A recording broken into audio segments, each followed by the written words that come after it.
Setting up your LabThread account and inviting other users to collaborate with you takes only a few minutes. If you go to app.labthread.com or to the LabThread website and click Login, then click Login, enter the credentials that you used to set up the account initially, and click Login. Now the first thing you'll see in here is there's an example plasmid and an example project in the top left.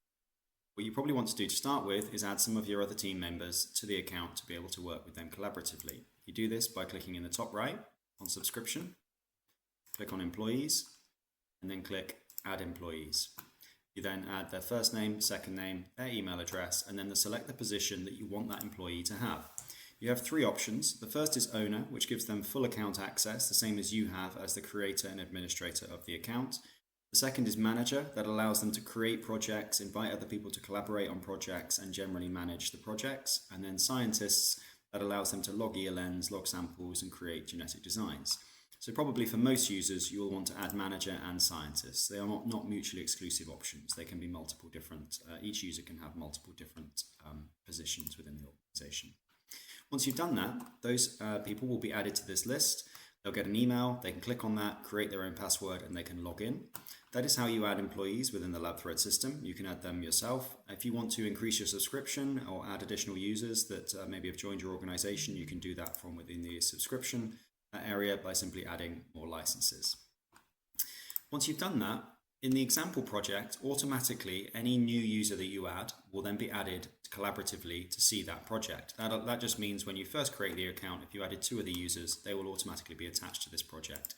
That logic only applies to that example project when the account is first created. You will see them as additionally assigned users in here.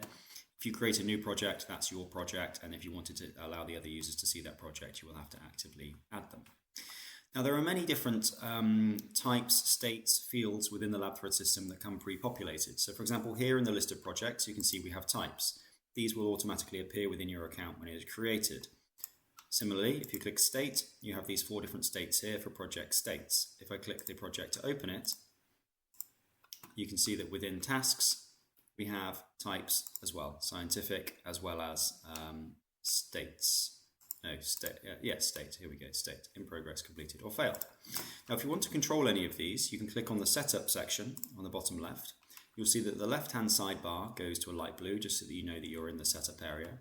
And you can see here, we're in the project section of the setup area, and we have the different things that we've just discussed. So we discussed project types, there was a drop-down list, project states, task types, and task states. If you want to add your own, you can always do that using the top right button in any of these categories. If you want to define a new one as the default, you'll see this tick here. It says General Research is the default project type. If I wanted to change that, I would click any of these ticks and it will set that one as default. If I want to delete any of them, I can do that by clicking this button. And if I want to edit any of them, I can use the little pencil icon there. The same logic applies in the other parts of the system. So for example, if you have samples that you want to have certain states for those samples, you can add your own. If you wanted to add new vessels to your system, we've added as many as we believe that most scientists would need within the laboratory. But if you wanted to add your own vessels, you can do that in here as well. And then the same for designs. We've pre-populated the designs list with what we believe covers most of the biological entities that scientists would use on a regular basis. We've also determined that which ones have sequences, and we've also left in here by default what we believe are the most likely concentration units. These can all be modified and changed by you by clicking on any of these options. So this is the general area where you can control the states and types of the different entities within the LabThread system. If you want to control your own subscription area, you do that in the top right by clicking on Subscription, as I showed earlier. So I hope this has been helpful in showing you how you can add new users to collaborate with you in the LabThread system, and how you can define your own states and types within the LabThread system as well to get your account off to a flying start in using the LabThread system to manage your new laboratory infrastructure. Thank you for watching this video, and welcome to LabThread.